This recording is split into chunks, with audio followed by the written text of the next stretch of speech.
Welcome our moderator, Mr. Sid Yog, founder and chairman, Worcester Dale, founder, the Xander Group Incorporation, and professor, Harvard Business School, who would lead the discussion today. I also welcome our panelists, Mr. Ajay Bijli, chairman and MD, PVR Limited, Mr. Jay Suresh, MD and CEO, Arvind Fashion Limited, Mr. Prahlad Kakkar, chairman and founder, the Prahlad Kakkar School of Branding and Entrepreneurship and Advertising, film director for Genesis Film Production, Mr. Jose Gomez, Chief Development Officer and member of Management Board, Eaton Group France. Mr. Manish Kashyap, Regional MD and Asia Pacific Global Head Advisory and Transaction Services, Agile CBRE. Mr. Ramesh Iyer, Vice Chairman and MD, Mahindra Finance and Chairman FIDC. And Ms. Charlotte Jonubor, CEO, De Vishabam France. So before we get started, a little housekeeping, though we would love to hear from you all. But please write question in your control panel. Your question would be taken up during the Q&A session. And if you miss anything, do not worry, because the recorded version of the webinar will be shared with you on demand. So not taking much time here, I would request Mr. Yog to take over. Over to you. Hello and good morning or good afternoon or good evening, depending on which part of the world you're in. I'm in Singapore, so good afternoon here. But welcome to all the panelists. Ashna has made my job very easy because she's already introduced all of you, so we can dive straight in. Just for the benefit of participants, and I see that we have about 423 and changing every minute already, and I suspect that that will go up. But just for their benefit and for all the panelists' benefit, I'm going to lay out the ground rules or how we're structuring this discussion so that we can be efficient, cover as much as possible, and give the audience a chance to engage with our panelists, because I am sure they have a lot of questions for them. I'm going to kick it off by asking each one of our panelists to spend no more than 5 minutes talking about their business, their sector, how they are reimagining the future, which is what MAPIC has asked us all to do, across multiple different aspects of their businesses, the environment that they're operating in, the new normal as has become evident across the world. And we have panelists from across the world. So we would really like the opportunity to listen in to perspectives which may be very different in different parts of the world. So I'm going to spend about 5 minutes each with each of our panelists. I'll direct the flow. And then post that, I have a few questions that I would like to ask, and it would be for no particular person, but obviously each one of our panelists has areas of expertise, and but the others should feel free to jump in as well.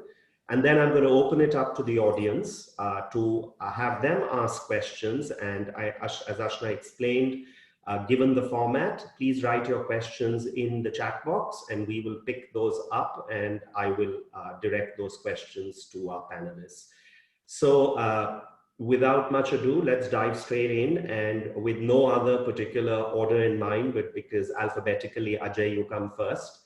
So I'm just going to start with Ajay Bijli, who's the founder and CEO of PVR, a company that is very well known in India.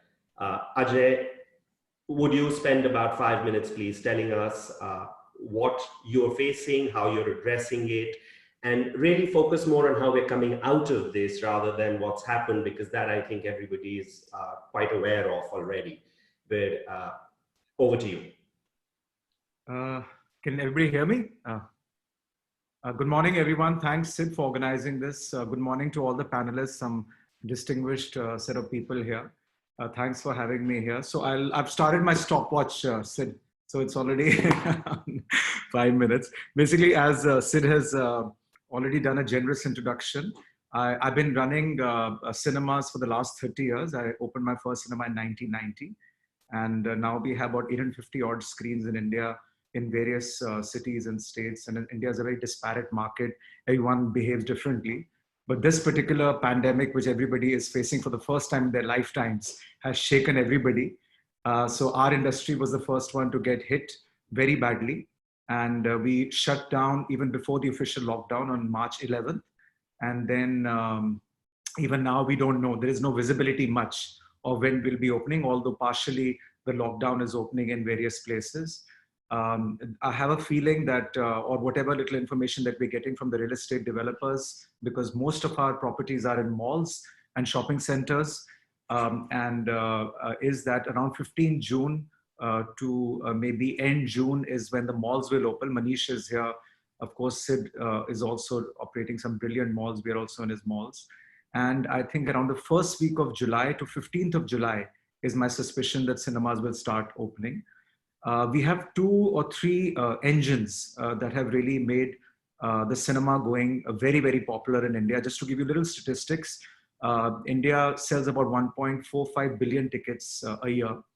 Very small ticket price as compared to US and China. So these are the 2 markets that you get compared to.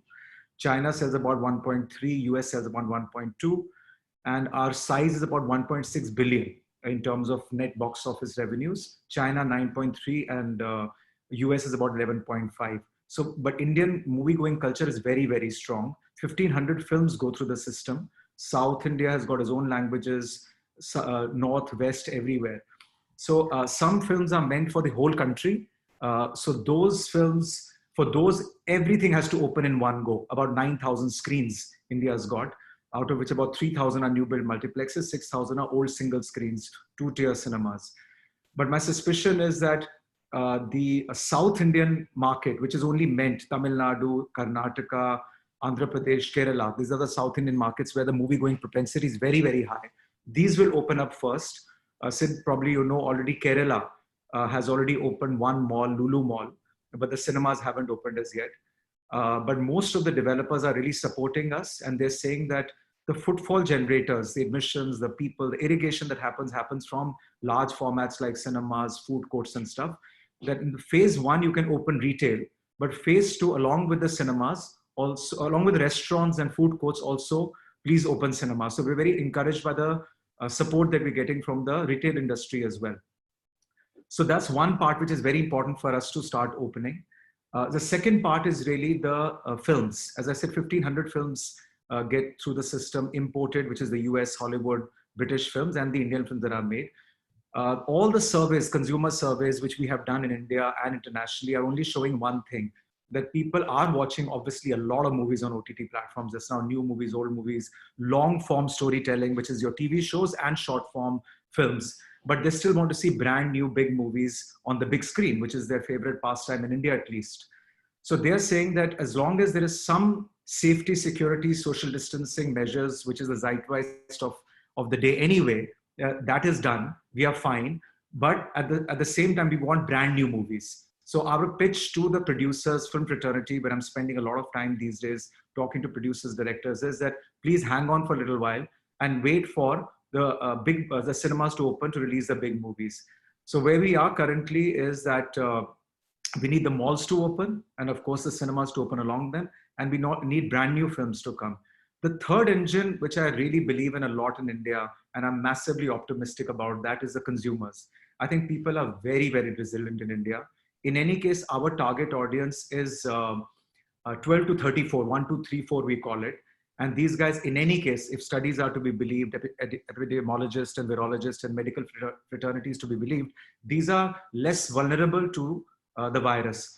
These guys are just sick of getting incarcerated at home. They want to get out. They want to get out, they want to go and eat, they want to meet their friends, and they want to watch movies. So they are really the main engine, which makes me very optimistic. It's going to be a slow burn. It's not going to happen overnight. 15th August is one important day as well, because it's Independence Day, plus a lot of movies are lined up. Hollywood movies like Wonder Woman, 1984, and the new movie, Indian film called Suryavanshi, which is a big blockbuster. I think a lot of things, uptake will happen from August 15th onwards. Before that, of course, we'll have to do a lot of measures to make people safe. I was just writing an article where they said, how are you going to give confidence to consumers? I said, consumers have given confidence to me all this while. That's why the circuit is open. If I can give confidence to them with open arms, I'll do that. I'll make sure every single possible benchmarking in the hospitality industry, civil aviation industry, hotels, everywhere, all cinemas, global benchmarks are there. We'll make sure that they're safe. Just briefly, I don't know how many minutes I've already taken. but digitization, less touch points at the box office, at the food and beverage counters, staggered seating, which is groups can sit together, but then you leave an adjacent seat together.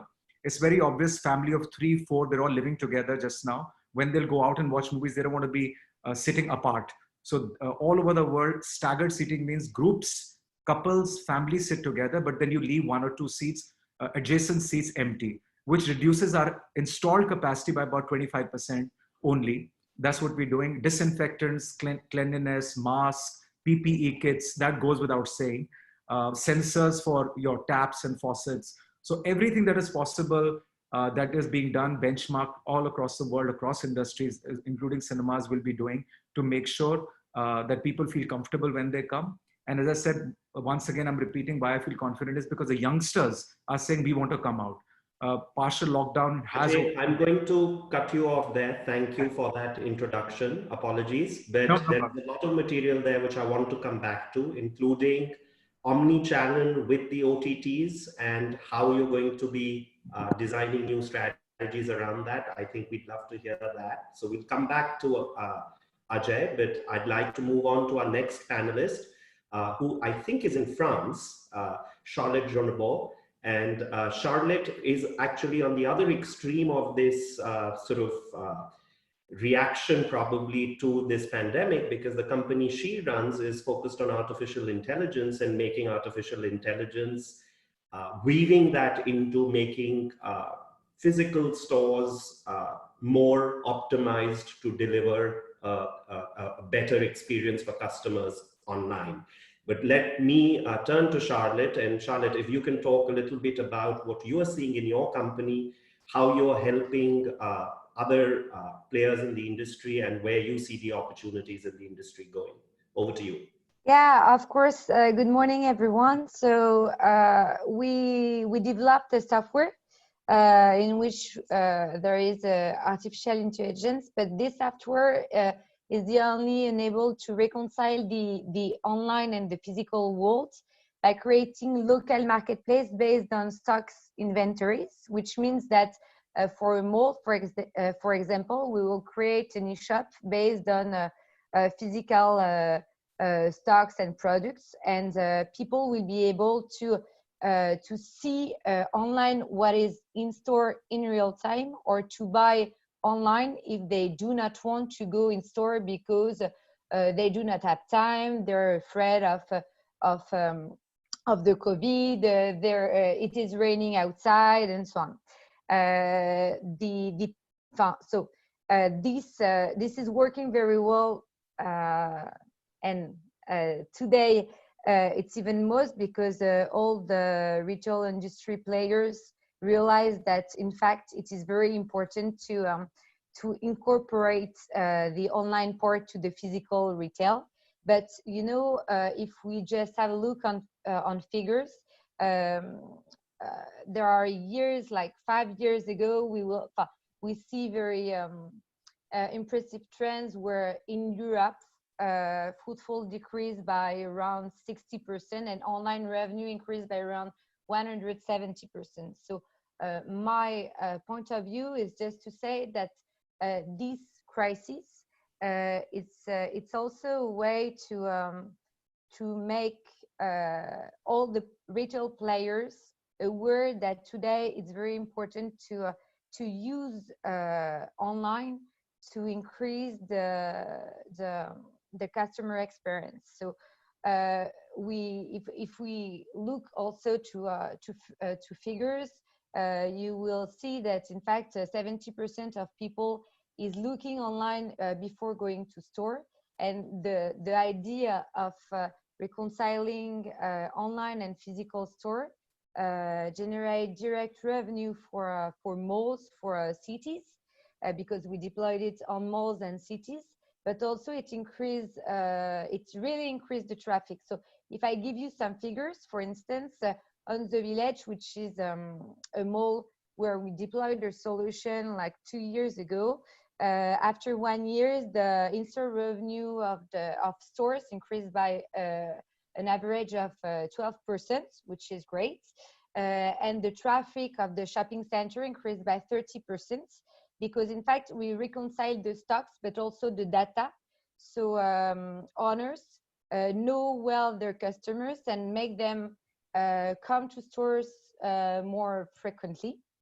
And if we take the example of this crisis in particular, this shopping center was the only shopping center in France close to the public that keeps generating revenue for their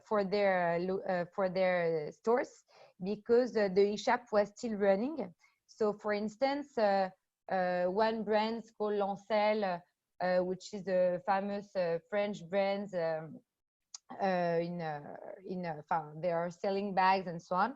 They generate during their store closure more than 150,000 revenue in 1 month, but the store was closed. So it was quite great for them, because there were no rent, no personals, but the stores keeps generating revenue, because today, in fact, customers are not only in store or online, they are doing both, and behaviors are evolving. And I see this crisis as an opportunity for all the retail industry to reinvent themselves and to understand what the end customers need.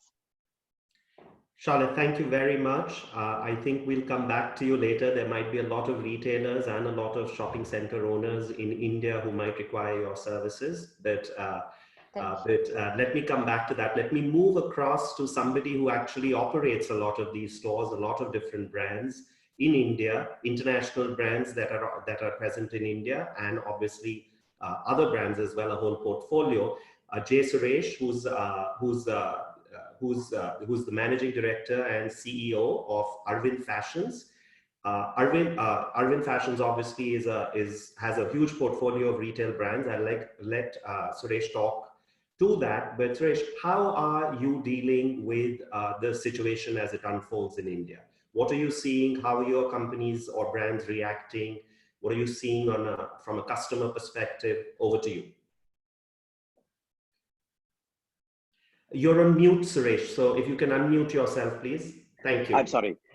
Thanks, Sid. I think it's my pleasure to be with this panel and then talking to all of you. Before I start, I think I should share the good news, because I think as of yesterday, we have opened close to 150 stores, which is roughly 15, I would say 10% of our total portfolio of stores. Of course, all our high street stores and we had malls are still not open. And we started actually opening stores 3 weeks back. Started with around 50 stores in week 1 and moving on to 150 stores as of yesterday. Frankly, we were a bit pleasantly surprised with the response we had, because we thought maybe to do with some pent up demand. We were expecting probably 10 to 20% of our normal rate of sales, but we are generally clocking between 70 to 80% of our normal rate of sales in all these stores, which I think is a good news. And we opened up e-commerce, of course, 2 weeks back and into the red zones yesterday. Both our own e-commerce as well as e-commerce platforms like Amazon and Flipkart, Myntra are shown very good traction. In fact, I was talking to the CEO of Myntra. He was mentioning to me that their yesterday's sales was business as usual. So that I think I would like to just start sharing some good news in this period of gloom and crisis. The way we actually are looking at it is like what Ajay was mentioning. We also got affected right from, I would say, 14, when the first set of malls started closing in Maharashtra and Karnataka. We are looking at consumer behavior into 3 buckets. I would like to focus on, because I think it's important we understand that how consumer is going to behave if we have to sort of repurpose our entire business model to suit the consumer behavior. We put that into 3 buckets. I would say the bucket number 1 is all about compulsion, because there is going to be a change in behavior because of compulsion. It could be like wearing a mask, you are working from home, you are going to have the social distancing continuing for some more time. So there is a certain set of habits which are going to be driven by compulsion. And there is a certain set of habits, which is, I would say, a realization. For example, people may realize that, they don't have to go so much outdoors. They can do a lot and achieve a lot sitting at home. So that actually could change the way people are going to consume things. I'm just giving one example. There are multiple such examples on, how people will, realize that, many things they were doing, on many things they were spending money. Probably they were not, there is no need for them to spend money. And the third thing I would say is slightly going to be long term, which is going to be a cultural change. Because if you really look at India as a society, I mean, if you look at in 80s and 90s, probably when I had started my career at Hindustan Lever, it was more about self-denial. Our culture is built on self-denial, which with millennials and Gen Z move towards self-indulgence. I think that is going to now change for sure. That because for the first time, probably the millennials and Gen Z a little bit got a jolt. So their spending habits is going to change, because we always said that the Gen Z is not going to save that much. They're going to spend more money. They're going to consume more money. So all our strategies were actually geared towards spending of Gen Z and millennials. So that is going to change. That because this is going to be a permanent change. So we need to really gear ourselves. We need to understand which are the kind of products which they're going to seek in the future. They're going to change and become much more responsible, because now I think that environmental consciousness is really building up given the current situation. So I would say that these are the three buckets where we need to really gear ourselves to the changing consumer needs. And that's how we really looked at it. Looking from the first one, I believe that it could last for 6 months. It could last for 1 year. It will definitely last till probably, a good vaccine is invented and, it's sort of administered widely. But there are some opportunities which are coming up. One, I think a very simple opportunity is mask. I think we have been able to pretty quickly put together a package and launch a value-added mask in 3 of our brands across price points. And I think they are doing exceedingly well. I think they're generating no certain amount of revenues. So these are, and we have to really now take care of the safety and the hygiene of the customers. So we have put together a very good package, taking into account the hygiene and the safety of the customers in terms of all the protocols which we have to follow at the store as we open the store.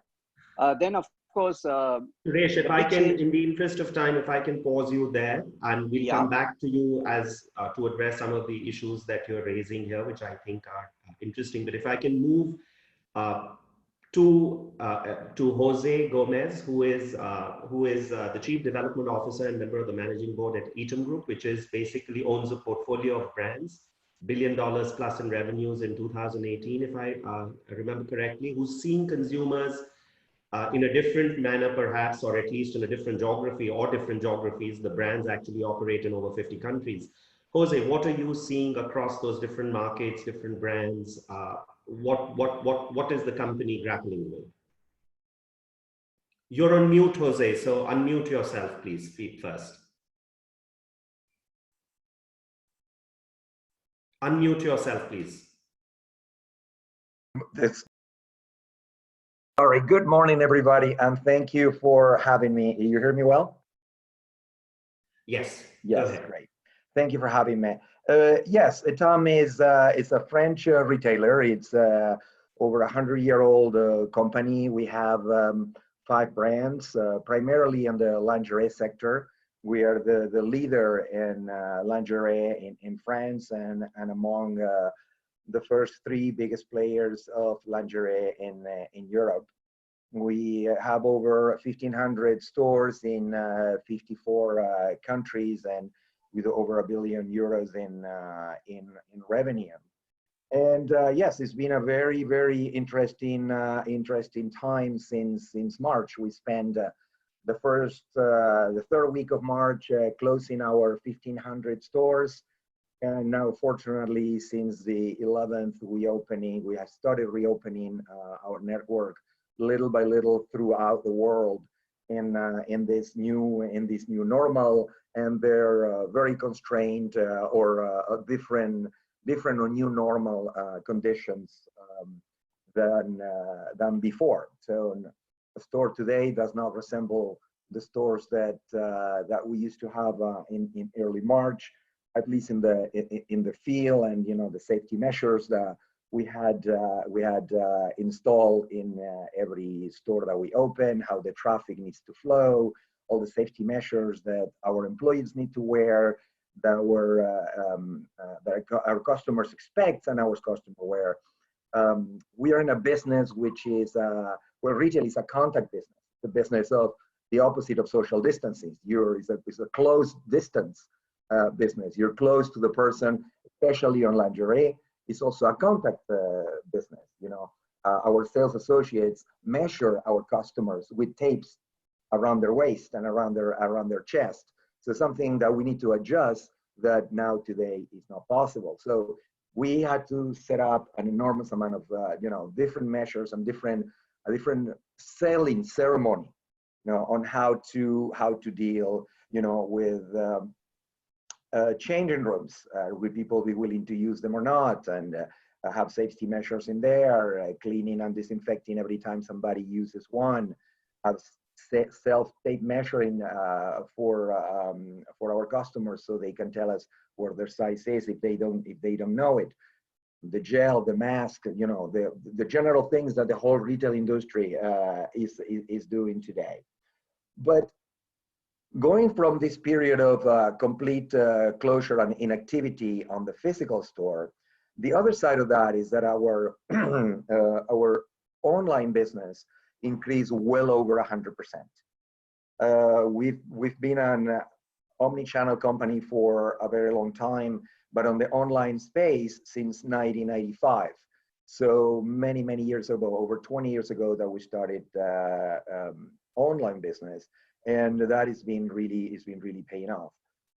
Through the month of March, our sales online went down, and the stores were also closed, because the first week or 2 weeks of the confinement, people were too busy thinking of other things. People were hurting food, thinking for essentials, looking for essentials, and nothing, and they didn't have other things in mind. From the last week in March and all the way until right now, our online sales have more than doubled, based on an animation that, not only our intention was not only just to sell products, but it was to engage with our customers, not to lose that connection that we have built for so many years with them over a period of closure. So we did an enormous amount of activities online, from yoga to cooking courses to projecting our new projects. And in terms of omni-channel, the things that now that we have reopened, we have made significant changes to how our stores operate. Before click and collect, you had to enter to the store and go collect it. Now, if you desire, click and collect can be delivered curbside. You just tell that you're coming, and somebody will take it outside of the store if you don't want to come in. So we have another very new product on our online offline offering, which is the Try at Home. You can come to our stores and don't need to try or touch anything. You choose up to 10 or 11 products. You take them home. You don't pay for them. You try them at home, and then you send us back what you don't want, and you're only charged what you're keeping.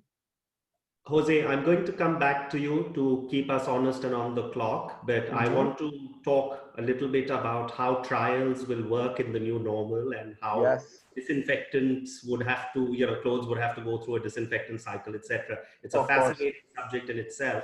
But I want to move on to our next panelist's introduction, Manish Kashyap, who runs all kinds of transactions for CBRE, which is the world's largest real estate services company. And Manish, you're in a very particular, interesting, difficult, but unique position because you represent both occupants and occupiers. So you are seeing both sides of that equation. And from where you sit personally, you see it across Asia Pacific and across the world, including in the US. So tell us what you as a business first, rather than the industry that we are going to talk about, which is retail, but you as a business, CBRE, what is your business seeing in these times? I mean, how are transactions being done? All the other services that you guys provide. I mean, you're literally the biggest real estate service provider across those functions. How is your business transformed or changing or adapting to this, this situation as it unfolds? Sure, Sid, thanks. So I'll try and answer, the way you posed the question. I'll try and answer it with an attempt to try and make it more relevant for retail, because there's a lot going on in our sectors, in office, in data centers, logistics, warehousing, industrial, etc. So I can touch upon those as well, but perhaps for later in the panel. Well, maybe on retail and industrial and warehousing, since they're so closely connected. Maybe we just focus on that, please. Sure. So starting with, I think, retail, I want to share the optimism, that Ajay spoke about in terms of what he expects the consumers to do when they come back, and also Suresh's optimism around, things are looking better with 150 stores open. So I think if I had to bring some stories from the rest of the region, it's fair to say that in China, there's a lot of positive stories around how malls have reopened and have been able to get customers back in large proportion. So, just in terms of the optimism around that, and again, we can touch upon that later. In terms of how it's transforming our business and how CBRE is sort of working through all of this, that's an interesting question, Sid. And I think in some ways, our industrial and our warehousing business, I'll call it the logistics business, has never been busier. We are going through a phase where in many markets, we are unable to sort of serve the customer well enough. Demand is through the roof. But what's interesting is it's not only transactional demand, and this is very important. The demand for advisory and consulting services around, setting up and sustaining supply chains for the future is perhaps even more than what's happening on a transaction side. So, we have a specialized business that sort of focuses on, how can companies optimize their supply chains? And on that front, we've never been busier. So that's really what's going on that side. On the retail side, the data analytics and the retail analytics part of our business, consumer behavior, commute.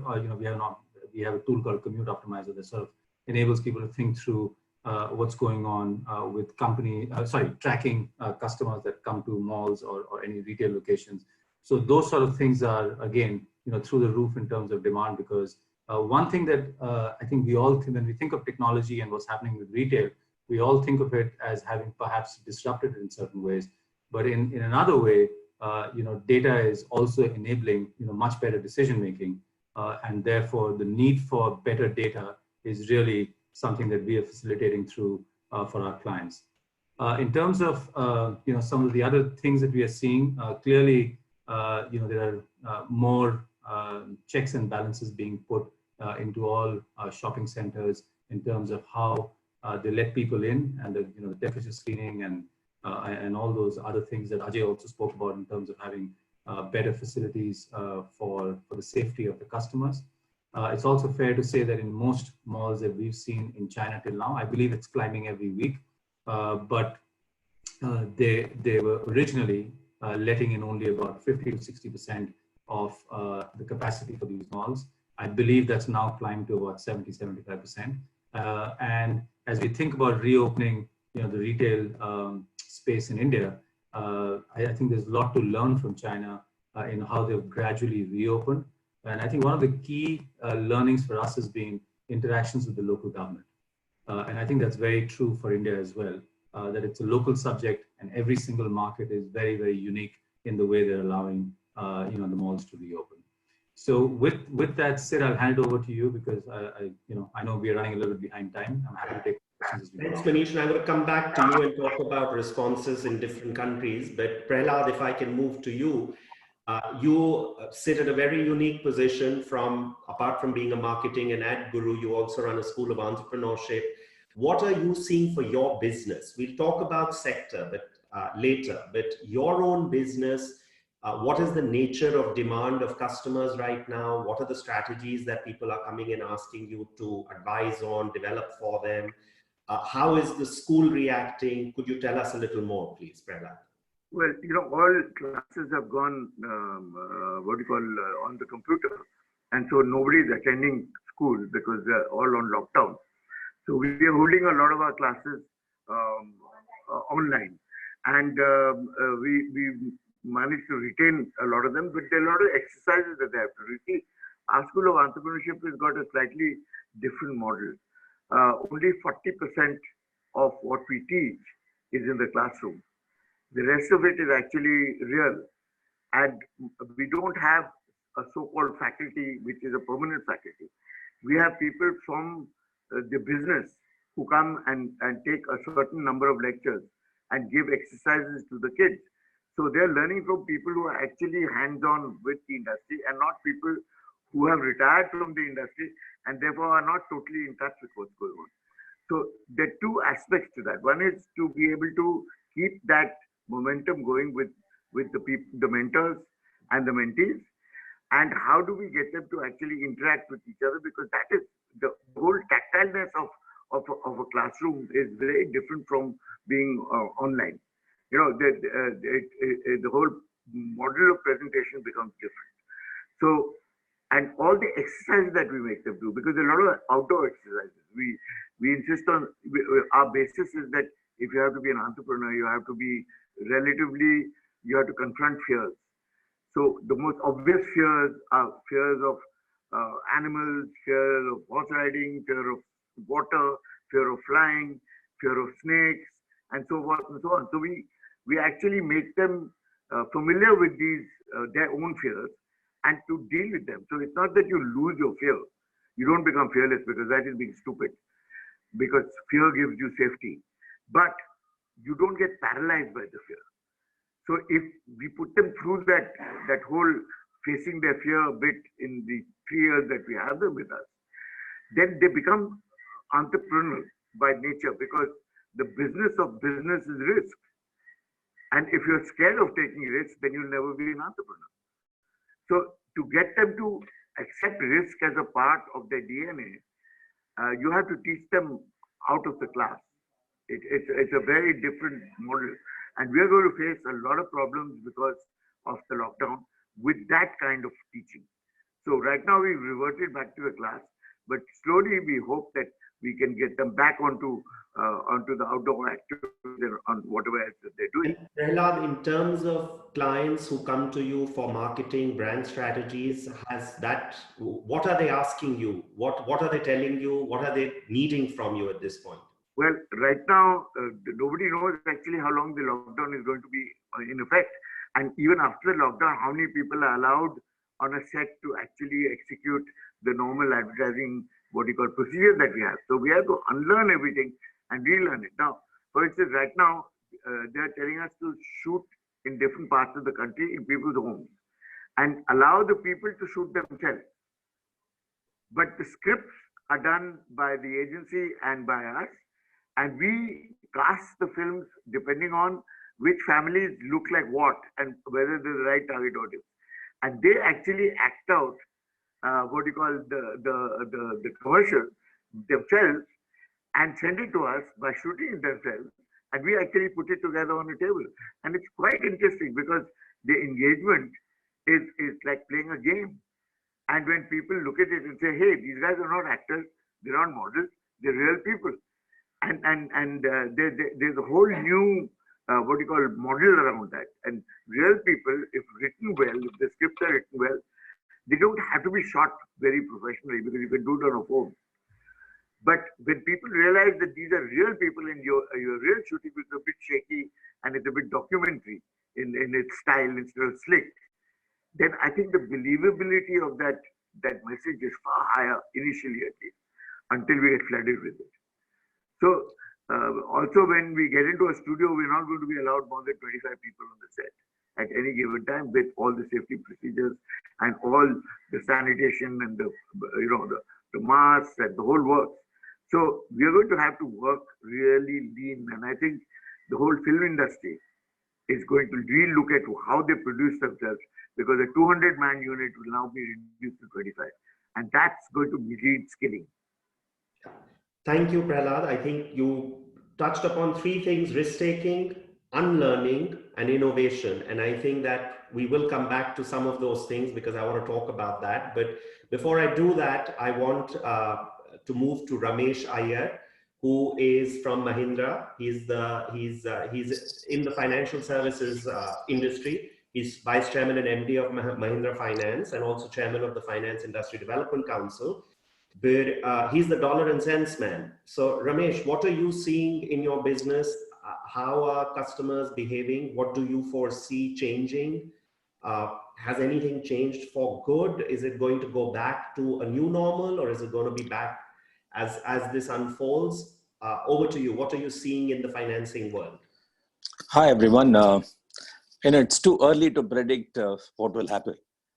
But yes, in the 2 months that we've gone through, one thing that we've realized is customers of future is going to be very different from customers of the past. They're simply saying, should we even acquire asset? Why do we have to borrow now? So that kind of a sentiment is weak. There is a lack of confidence in the consumer. And a banker or a lender has to rearrange or realign themselves to this new normal. We were all used to giving money to people who we think have the capability to repay. And I think in this round, what is typically going to happen is, we don't even know how many of them will be able to repay. The businesses are going to shrink, the earning potentials are going to come down, and no one has a clue on how to forecast that requirement. Then we have another problem, which is you have a current lot of consumers who have already taken loan based on their past earnings, and that's going to shrink. So you need to handle them very differently from their ability to repay is going to change substantially.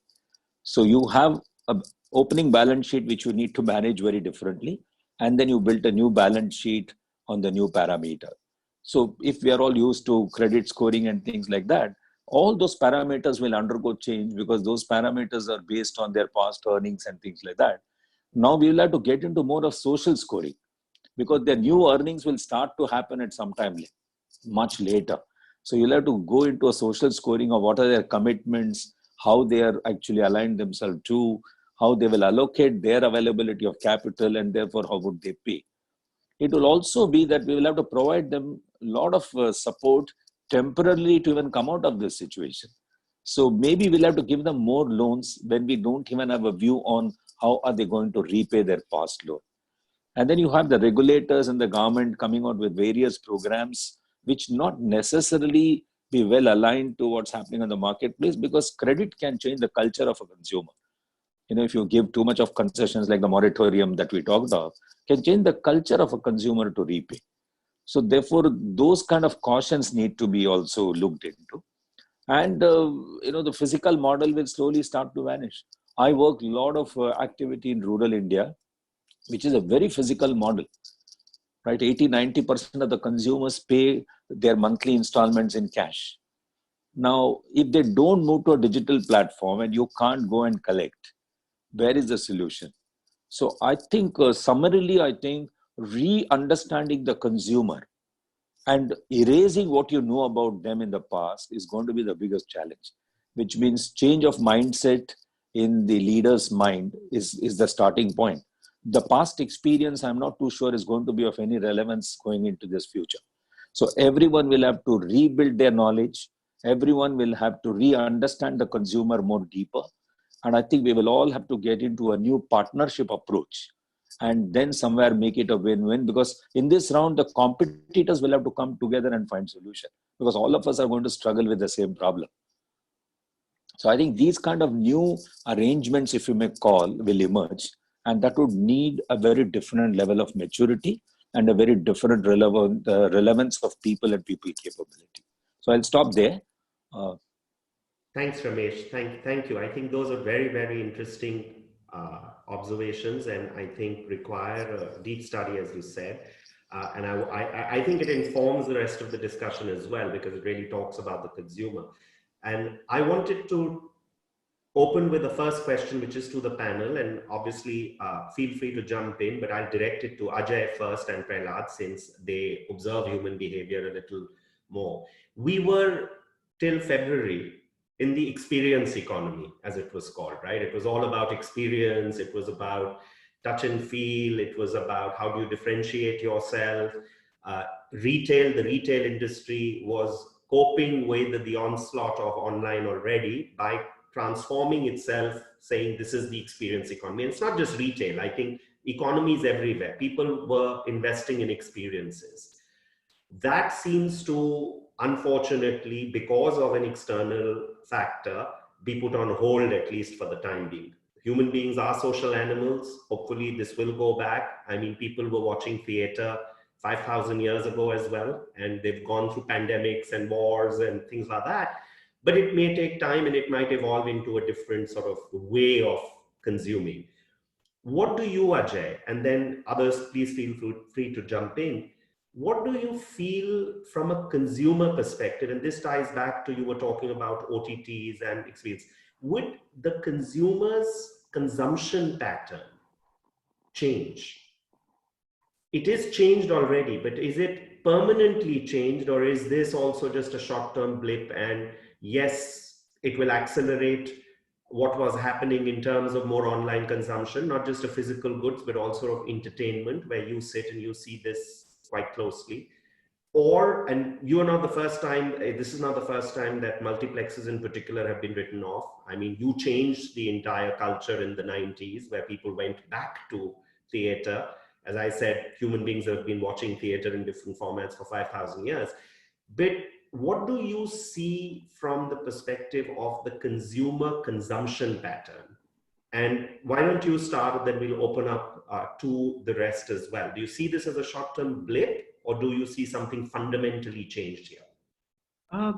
See, as I said earlier, that, I don't know whether sticking to one business is a good thing or a bad thing. So I'm pretty myopic in my thinking and understanding about my own consumer a lot. I think out-of-home entertainment and home entertainment has been around for a very long time. Currently, everybody's talking about OTT, PVOD, which is a premium, VOD and streaming VOD, subscription-based model. But there was TV, there was VHS, there was DVDs, a lot of things were happening. TV was the biggest threat ever to out-of-home entertainment. So yet both coexisted. If you look at Netflix, has been around in the US for the last 10 years, and the box office collections and the admissions in US have only increased. Having said that, this is absolutely unprecedented. It's extraordinary. I mean, nobody has ever experienced anything like this, so nobody can say, okay, what is going to happen? There is going to be trepidation. There's going to be circumspection. All of a sudden, people are not going to be jumping back and into the seats and start watching movies. But I think that there are two scenarios. One scenario, there'll never be a vaccine or cure, okay, for this thing, which I don't think is possible, because I do believe in the medical fraternity, humanity a lot, and that's going to happen whenever it's going to happen. The other scenario is phases when it does come, and then what happens. So I think I don't want to be knee-jerk in my reaction and saying that suddenly people will stop going out, because it's the fabric of, it's too intrinsic to us to go out and entertain ourselves and not just be incarcerated at home. No matter what happens, one onslaught of technology and digital stuff happens in our homes. So I think the short term, when the vaccine is not there, vaccination is not there, it's going to be a slow burn. People will come out, and different segments are there. I like what Prahlad said, Mr. Kakkar said just now, that fear, a little bit of fear is important.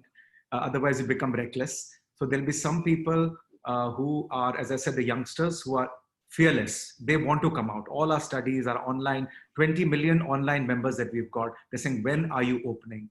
When are you getting brand new movies? So I'm a little circumspect about them as well, because I don't want them to also suddenly start coming. On the other hand, you have the elderly above 55, 60, who are saying they're going to be, they want to be careful. They really want to know what the social distancing norms and the protocols, employee protocols are. So I think in the final analysis, I think people will bounce back. They'll come out, and out-of-home entertainment, whether it's theme parks, cinemas, sporting activities, live concerts, they'll all come back, but they'll take time. Once, vaccine gets sorted out, people get used to the new way of life. I don't think out of home entertainment, going out, socializing, social engagement is going to go away. It may get recalibrated, but it won't go away, is my feeling. Yeah. And just to add to that, I think if you see Amazon, which is supposedly the big winner out of this, making a play to buy AMC theaters, I mean, maybe there is something to be said for Ajay collaborating with Mr. Ambani to kind of launch something which is omni-channel. Who knows, right? Others, would you like to chime in? Has Yes, the of course. economy paused or changed? I couldn't agree more. I think socializing is not going away. In France, where we're already open, and several other states in the European Union, Spain has opened too, Belgium, etc. But particularly in France, we see an enormous amount of people on the street. Now that the restrictions have been lifted, I mean, there's still no restaurants, there's still no gyms, but people are out and people are buying. And we are gladly surprised that our sales are significantly higher than what we thought they would be. People are desperate in lockdown, so they're desperate to go out. There is an age divide, and I agree. Older people tend to be more cautious, tend to be more inside, and that's the recommendations of the government. So feel more, but the younger generation are out, and I see that on the consumer behavior of our customers, because we have 5 brands, and they all represent a segment of the population. We have the 15 to 25, the 25 to the 30s, and the 40s to the 50s. And the sales of those brands are significantly higher on the younger brands than on the older brands, as you see it. So I think this new normal has brought an acceleration to what already existed, which was the more omni-channel, more interactions through online. But we will get accustomed to live with a face mask. We get accustomed to go out with a face mask. We get accustomed to wash our hands with hydroalcoholic gel every time we go somewhere. So as we get accustomed, it will take a few months, things will ease up. I'm seeing unless there is another wave, right? One of the hottest fashion items apparently for summer of 2020 is the trikini, which is a bikini but with a face mask. I mean, and luxury brands and matching. I mean, I read this great article yesterday, and this great luxury brand is actually come out with the trikini. So I think people will adapt. You're absolutely right. I mean, yes. We always do. That's what we always adapt to anything. It's our human condition to adapt. We will adapt to this, and we adapt quickly as well, especially when we have a need. Right. But there will be, unfortunately, as in all of these things, winners and losers, unfortunately, because there will be businesses that will come to the other side. I think the challenge is how do you get to the other side? And yes. There, I think financing and unique sort of adaptive partnerships and working together really to kind of make sure that you're able to get to the other side becomes important. Let me ask, Can I just continue? Sure, of course. Yeah, what's the first figures we have from our customers, which are malls in France, is that in fact on weeks, not on Sundays or Saturdays, but on weeks, the revenue of the malls increased by 68% compared to the previous year at the same period. Because in fact, even if the traffic is slowing down, people are coming to malls to buy. And if we offer them the possibility to see what is online, to go in stores, to make like quick shopping, not the whole experience as they are used to, as they wanted to do, but at least to keep doing their shopping in the stores they like. They are coming to stores, they are buying, and the revenue is like high. But let me then ask this panel, right? I mean, there is staple spending, and then there is discretionary spending. And given what Ramesh described earlier as well, and what we are seeing across the world with major unemployment, I mean, in the US, unemployment numbers have crossed, and And unfortunately, a large part of that unemployment is from the experience economy and the travel and the retail and the F&B, not less retail, but more F&B, travel, etc., which accounts for almost 10% of the global economy. And as that doesn't necessarily come back in the same manner anytime soon, there will be large-scale unemployment, reduction in incomes, what have you, as businesses get impacted, because after all, it is a domino effect. And so consumption patterns, now talking about financial wherewithal, people might want to spend, they might want to go to a retail mall or might want to buy an iPhone, but will they be postponing that purchase because they have to worry about savings and getting another job, or they don't see necessarily? How is that going to impact your businesses, and what do you think is as a result? I mean, how does one overcome that? Because you do have consumer demand that, while in the short term, because there are a lot of people who probably have pent up demand, pent up demand is exhausted. How does consumer demand come back for non-discretionary spending? So not staples, I'm not talking about food and grocery, I'm talking about discretionary spending. But where do you see that moving? That's exactly what's going to happen. People, at least for the next year or 2 years, are going to actually look at priorities and what is absolutely essential, and not something that they want to indulge in totally. So once they've got the essentials together, then they might not, like first they might not want to buy a car immediately, but they can take an Uber. The only difference is that the Uber might not be as well sanitized as your own car. But in terms of safety, yes. But in terms of indulgence, people will take go for whatever is absolutely essential first, other than food. And they're going to be looking to see how the incomes actually resonate with whatever their desire to buy might be. So people with spare cash, that's different, but people with spare cash will also be very, very frugal with it for the next 2 years, because this is like Murphy's Law. You know, whatever will go wrong, whatever can go wrong will go wrong. This is exactly what is playing out at. And this is what we teach in our college. It's never ever hope for the best. Always prepare for the worst. Now, the fact is that this COVID has caught us completely flat-footed as a planet. Some of it is good, some of it is bad. Most of it is bad as far as business is concerned. So the planet taking a rest is very good, because all the animals are coming out. The sea is cleaner, and water is better, the air is cleaner. Now, are we going to learn from that? Or are we going to go back to exactly the way we were, like lemmings? So there's a whole shift that is happening in terms of perception. And I think young people today are going to actually take the leadership of that. And if you look at young people today, there are 3 aspects that when you market to them, because they're going to be the biggest buyers, is that they don't want to get married, they don't want to buy a house, and they don't want to buy a car. So how do you deal with this? But Prahlad, to push I mean, given what has happened, wouldn't that behavior perhaps change again, where from buying experiences, they go back to saying, look, this kind of stuff, I do want to own my house. I want my own car. And I will save to do that, rather than go spend on something that is transition, you know, is momentary. In India, the fact is that you never actually buy your own house. Your parents buy the house for you because they save for you.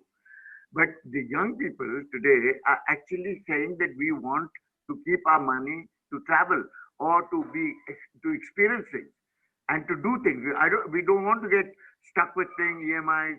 We don't want to get stuck with paying EMIs for a car or for a house or anything. We want to be absolutely mobile and free. Others? No, I think. Can I make a Sid, comment? I just want to jump on, since we are very much in the discretionary space. I just want to jump on. See, typically, you know, if you really look at even a year back, when we are talking about, you know, economic slowdown and all that, we were talking about the share of wallet getting split across many discretionary items. So if you look at it differently, so there is travel. We said that no, travel is, for example, if you are in fashion business, We always said that the money is getting spent on travel, money is getting spent on entertainment, money is getting spent on eating outside. So now, if you really look at it, it's a completely different space today. Many of those things where the consumer was actually spending money, they don't have avenue to actually spend money, at least for some more time to come. So that's why it's very, very important for you to think the whole consumer behavior in three buckets. There is something which is going to be driven by compulsion, and you have to gear yourself. How do we sort of serve my consumer who is going to be driven by compulsion of social distancing? Even if they want to socialize and come in big numbers, they will not be allowed to do that. We face a challenge at the stores that even the crowd comes, not more than 2 people are allowed inside the store. So how do I engage? For example, we talked about the experience in retail. Retail is all about making consumer to spend a lot of time inside the store. Now we are on a paradigm where we want consumer to spend less time at the store, but still we want to maximize their purchase. It's going to be very important, at least during this compulsion phase, how we are going to engage the consumer at the store. And I see, one big opportunity for the physical store. It could be a game changer because every physical store has its own set of consumers. If we are able to empower our store staff to really communicate with the consumer base technologically, whether it's social media, we are able to send them the assortment of that store. We don't have to expose them to the entire assortment, but if we are able to allow them to shop the store, I think these are a few things, which we need to do to make sure that during this phase, where survival is going to be very important. I think, definitely social, everyone will, start socializing very quickly, but they will not be allowed to do it. So we need to recognize that. And then, I just want to make a point, Sid, yeah, if it's okay. Gear up for that. Go ahead, Ramesh. Yeah. So I think, this is a great opportunity time, I guess, for everyone to redesign and make affordable products. We are believing that the products will be priced the same way, the cost will be the same, and therefore people can't afford and they may not buy. But I think, at least from the financial services, I can tell you that if we were giving a 4-year loan product, we have to make it a 7-year loan product and bring down the EMI for a consumer to be able to afford. The second is, I think in a country like India where leasing is not caught up, I think in this round, you will see leasing becomes one of the most important thing. People may not want to own a car for 3 years, but if they have a need for 6 months or 1 year, I think that will pick up. I think self-drive models will pick up. Aggregator model may go through difficulty for some time, but self-drive models where you provide a car and you drive it yourself, and therefore the owner of the car would be someone else, and the use will be given to you, and therefore you only pay by use. So I think I would think these are the new emerging opportunities very clearly. We will have to redesign product and services for consumer and broad base the customer base. I think that's absolutely the need of the hour. But I think if you push further on that, here's the question that I want to ask this panel, and it might be a little leading or provocative, but it is the big elephant in the room. I mean, India's retail business and associated businesses, consumption businesses, are driven by the growth of the middle class, right? People coming in, increasing incomes, coming into a bracket, a big chunk of people moving into that bracket. That, through this destruction of economic activity for external reasons, is definitely going to get impacted and pushed out. What does that mean for India's businesses, especially the retail businesses, given this is a retail panel, and associated businesses? How do we expect of course, in the US, things are more, or in other Western markets or more developed markets, things are more evolved. You're seeing the claim of bankruptcies already sort of increasing. In India, obviously, not every business is going to make it to the other side as well. I think that's just the reality, unfortunately, of this situation. So 2 impacts, right? One, the supply side constraints because businesses go out. Hopefully new businesses will get set up and Prahlad's entrepreneurial class will perhaps help them take risk again. But in the short term, right, you're going to see a squeeze on businesses which were not necessarily the most profitable to begin with and were working on working capital cycles which were pretty short. And 2, you're going to see a consumer who is, as many of the panelists, including Ramesh, are saying are going to be, and Prahlad, are going to be constrained. So what does that mean for the retail industry as a whole? And I'm specifically talking about the Indian retail industry at this point. Can I go first? Yeah, please. Absolutely. Yeah. So I think if you kind of look at it in the last round, the customer base increased substantially through credit being provided to people, and they whether needed a product or not, they bought it because credit was available. I think in this round, very clearly, need-based versus aspirational will get identified. And the aspirational ones will stay a little back, and need ones will surely buy, right? I mean, if you go to rural India, the only means of transportation is these kind of vehicles. There are no public transport system. So what do? You will have to buy vehicle, people do buy, and that's their livelihood. And therefore, these are their livelihood product. And they will make sure that they will therefore buy. You have to make it affordable. Now, what is happening in any industry, at least in our industry, we see, when you kind of aspirational people come to buy, the price of the product and the price of acquisition both goes up and becomes unaffordable for the one who actually needs it, right? And therefore, they start to suffer. In this round, very clear identification of need-based versus aspirational will happen. Product will get redesigned, and maybe we will create a new set of consumers who actually need them, and you will find new set of consumers coming in. Sure. Ajay, I want to ask you, because you specifically, of course, from a redesigning of product and redesigning of the service, did that very successfully at PVR by taking a different format of PVR at a different price point into inner India, if I can call it that, right? And how do you see that? But I want to ask less about your specific business, more about the industry, right? General sector, from your perception of where you sit and have sat for so many years. What do you see evolving and happening? Well, Sid, as I said, there are 9,000 screens in the country today, and people take the price of a very high-end cinema like Lower Parel in Phoenix or Juhu or something like that as the average ticket price. The average ticket price in India is still less than 100 rupees, about 80, 70 rupees.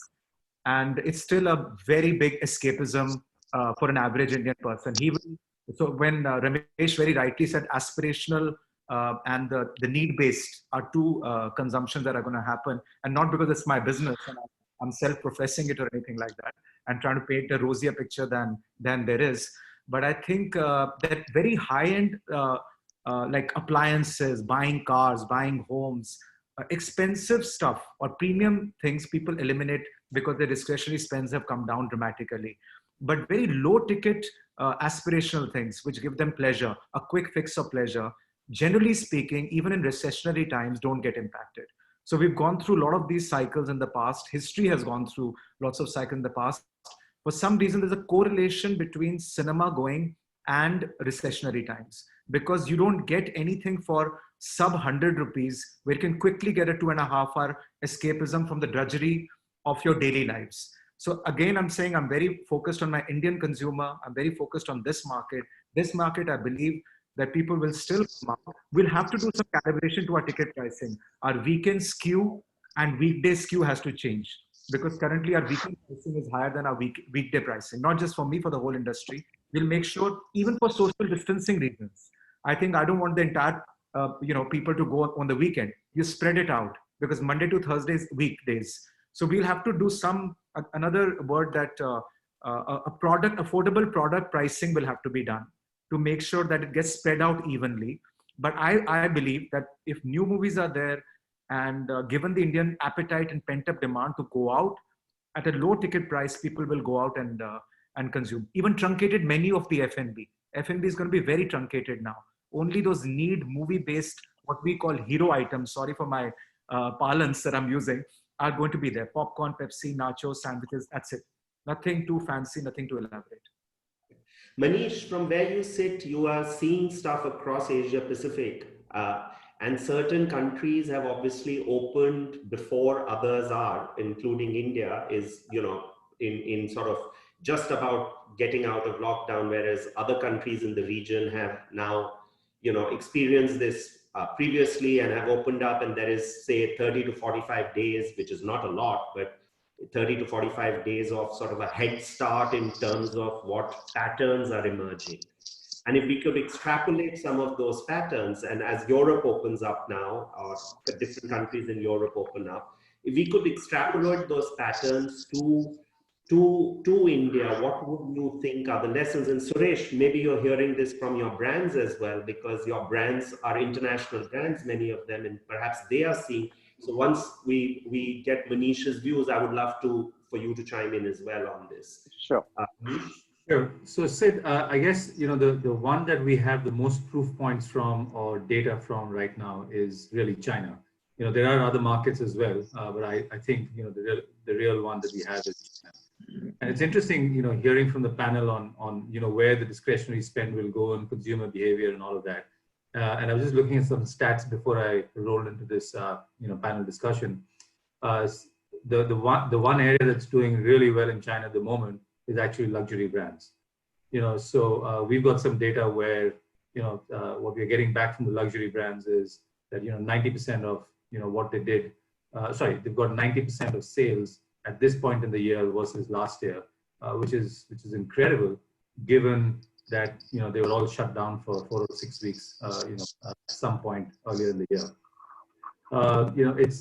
It's also fair to say that, while we try and extrapolate from China, I think there's one crucial difference, Sid, which is underappreciated, is the Chinese consumer who is unable to travel right now. So, the Chinese consumer who was traveling to different parts of Europe and the US and other destinations and spending their money there are now all spending their money, in the country. So I think that's a big sort of factor which perhaps won't play out for India in the same way. The other indicator which actually surprised many of us was that some of the theme parks that opened, even though there were restrictions on the number of people that could go back to them, so they weren't opening 100%. Even with the restricted numbers of, I think it was about 50 or 60% that they were allowing in the first round, the tickets were sold off in a matter of minutes. So to go back to Ajay's point earlier, people wanted to get back to having, a small ticket size, bite-sized, chunk of entertainment. The other big change, of course, is that the malls are all sort of equipping themselves in terms of how they let people in. And I think that's something that for owners and investors in India, I think there are various lessons, and I won't get into that in this discussion right now. But happy to take that offline with anyone interested on how they're letting people in slowly and ensuring that there is some sort of traffic into the malls. What's interesting, and I heard someone perhaps mention this earlier, is that another lesson from China is that the number of people coming in is obviously lower, but the shopper or the retail consumer at the moment is more purposeful. When he comes into the shop, he might spend only 10 minutes, but he knows what he wants, he buys it and he leaves. So it's interesting that the conversion numbers are higher even though the footfalls are lower. With that, I'll stop again in the interest of ensuring that everyone gets a voice. So I'll just add to what, I will just add to what Manish said. I think, we actually don't have too much of data other than China. And that's what all the international partners are also telling. But I think the one big difference between India lockdown and lockdown in rest of the world is rest of the world, e-commerce continued during lockdown. Whereas in India, we didn't have e-commerce during lockdown. So in a way, I would say that, e-commerce, kept the retail ticking internationally. And then what really happened was as the lockdown, the period of lockdown got extended, e-commerce sales actually went up pretty sharply internationally. So one big trend is you really focus on e-commerce, and then you have a huge opportunity. I mean, even the companies which are not focusing on e-commerce, I think will have to really work hard in terms of increasing their appeal in the e-commerce. So that I think is the one big trend, and I'm sure that it's going to happen in India as well, because we are now seeing that happening. Because initially, when e-commerce opens up, it opens up with 30 to 40% of their normal demand, and quickly ramps up to 100% of their normal demand. When I say quickly ramps up, it happens within a couple of weeks' time. That's the kind of trend we are seeing in India. And three things, from the retail point of view, very specifics. I think conversions are far higher because it's a need-based buy. People are coming with the intention of buying something. They're buying, and also the basket sizes are going up. And that again is a trend which I think there are these three trends, which I'm now mentioning, are very common between international market and what we are now seeing in the very short time we are open. Good conversion, good basket size. Basket size is going up as high as 25% compared to what it was before. And the third very interesting thing is a fairly large increase in kidswear clothing. So these are, I would say, three quick trends which some of our international partners were mentioning to us, which we are seeing that happening in India as well. Right. So we're going to take the next 15 minutes and jump into questions from the audience. There are over 750 people at peak, about 700 people ongoing, and people have been pinging me with questions. So I'll pick a few and I'll address them to specific people or just generally to the panel. So the first one is just generally to the panel, and it's one of the most sort of the big elephant in the room, as lots of people are saying, both for landlords and for people who occupy real estate. So I'll go straight in. This is a question from Hari Kanala. I hope I pronounced the name correctly. And this is to all panelists. Are you able to get any rental exceptions during lockdown in retail and cinemas as well? And how are you managing your rental burdens? And I will take my job as the moderator to add a subtext to it. If you're a landlord, how are you managing it as well? Well, I can tell you what we do as a tenant. Maybe we can let somebody as a landlord.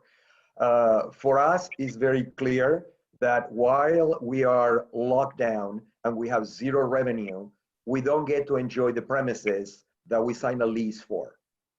So we don't feel that we should pay for the time that we are locked down, primarily because we don't get to enjoy the premises for a major cause, for the reasons that we all know. But that's the reality. And my ability to generate revenue in order to pay is zero. So that is for us the basic premises. And because we are a multinational and we are in more than 54 countries, we have different ways of looking at it in different countries. In some countries, the legislation, give you extremes. In Poland, the government came out with a law that you don't pay while you're closed. So there's nothing to discuss with the landlord. France is a little more difficult. There is a mediator right now that needs to mediate between the landlords and the tenants to find an agreement. But for us, that is the basic premises. But there is a second part of this conversation, which is, since revenue is not going to be at the same level that it was back a year ago or back in February, shall we continue to pay the same price we paid before if we're going to do 50% of our sales? No. Or whatever that is. So that's a conversation to be had, because we don't know how much we're going to do. We're opening up right now and we don't know what it's going to be. Reality is going to hit. And if landlords insist on continuing with their regular conditions and sales are 50% lower, retailers will close. They will simply close. Push that one step further, Jose. What if the landlord has a bank loan on the property and needs to pay interest? Should they go to the bank and say, look, we're not going to pay you because our retailers are not paying us? Or do they pay out of their own pockets? No, I think they should.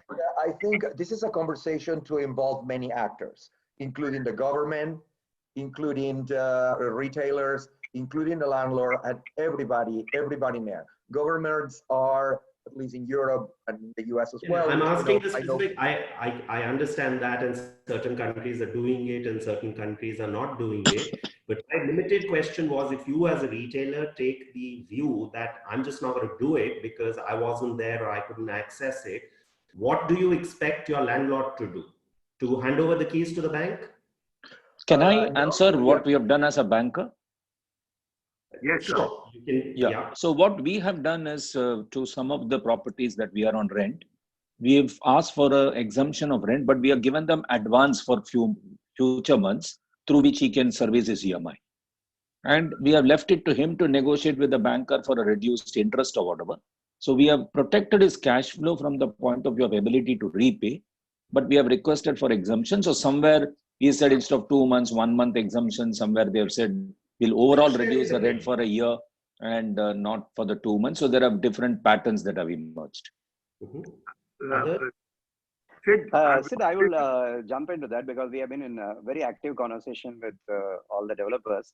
I think, more both the sides, we need to look at it more from the long-term point of view because there is definitely zero revenue for these 2 months or 3 months.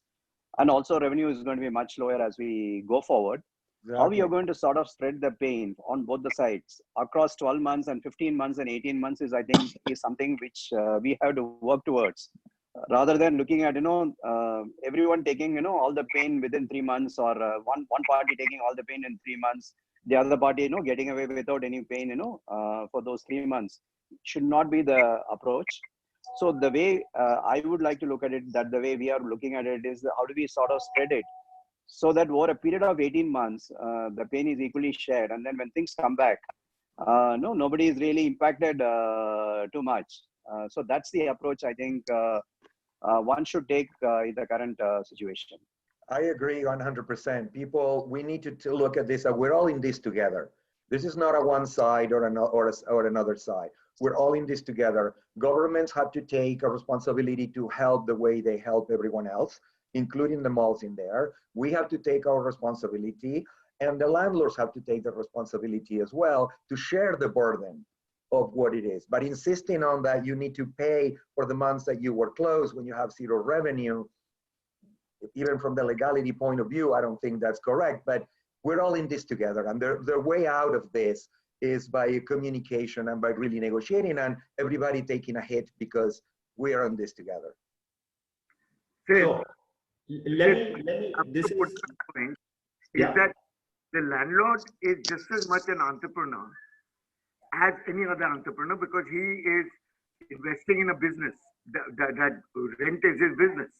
Okay, so why should his risk be put on to the rentee? He should take he should be able to, as an entrepreneur, if everybody is taking a hit, he should be ready to take that hit. Because if he's not, if he thinks he has a fixed asset and it's made in concrete, and the law is written in stone, he's got another thing coming because there's going to be, because of the evacuation of people from cities, and a lot of people are leaving cities today, there's going to be more housing than there's rental. And if they do not create a brand for themselves, which is compassionate and which is a strong brand. Now, this I'm talking for all industries. In these times of hardship, the strongest brands will survive the best because the question is you need to survive to be strong as well. So exactly. I think it's a cyclical reference, right? I mean, you need to survive to be strong. And if you go out of business, you can be compassionate all you want, but it is what it is. As a landlord, your asset is not going anywhere. The only thing that's going away is your earning, and that is a part of the risk. So I think the question was based on the presumption that most real estate landlords, whether it be a high street landlord or it be a shopping center or a retail village, would have substantial amount of debt, and that debt needs to be serviced, and they would have operating costs because if every retailer or occupant decided to not pay, their revenue also goes to zero, right? That is their revenue. They don't have any other source of revenue. Okay. So if their revenue goes to zero and all the costs remain, then what do they do? So I think what I'm hearing from everybody, which is basically what practically is the solution, everybody needs to share the pain and you need to come up with creative solutions. Correct. And I think relationships will matter here. Creative solutions will matter here. I think what will matter is people not just kind of taking rigid viewpoints, but perhaps kind of being a little more amenable and practical to say everybody is suffering. After all, the banks are in the business of lending also, right? They need to get interest to be able to survive themselves. So I think everybody needs to kind of sort of come together in this, which is really what most informed and hopefully most people will do or are doing.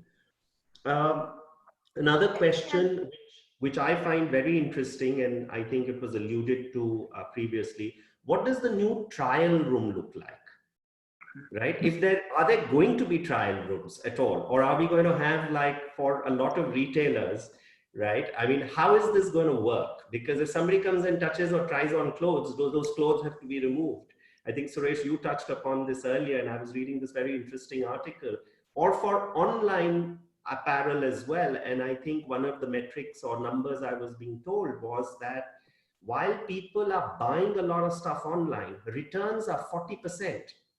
40% of everything that is bought in the non sort of food and grocery item list is actually being returned. So that's also quite interesting to see. And then what do you do with those returns? Do they go through an entire cleansing process, and how does that work? Because if people are not being allowed to try on, and people are saying like, I'll send you 10 different things, as some of our panelists alluded to, at home for you to try on, frankly, how does that, I mean, how does that process work? What does that do for logistics? What does that do for cost of fulfillment? What does that do for a simple trial room that we all took for granted? What happens now? How does that even operate? Sid, I will get in because it directly affects our business. We have actually suspended trials inside the store. So in a way, our trial rooms are shut. We are giving the option to the consumers to take it home, try it out, and no question, ask to return within 3 days. And then, of course, we have put a protocol on what do we do with the return, in terms of steaming, or there's a certain protocol so that the safety and hygiene standards are maintained. So that is, I'm talking about what we are doing as of now. But I think, very soon some technological solutions will come. I think there are already, I'm seeing some 4 or 5 proposals from startups on body measurement, because we always had a magic mirror which had, you can try out multiple options, but there is nothing for the body measurement. So I think, now there are a few options which are coming up, and if something comes up, then that could be a good alternative. But there is no solution, at least for time being, than to allow the consumers to take it home, try it out, and then return if it doesn't fit them. One last question, given the interest of time, but this affects a lot of the people who are listening into this webinar and all of our companies and the people that we work with. What advice would you give to people who are working in the industry or are looking to join the industry?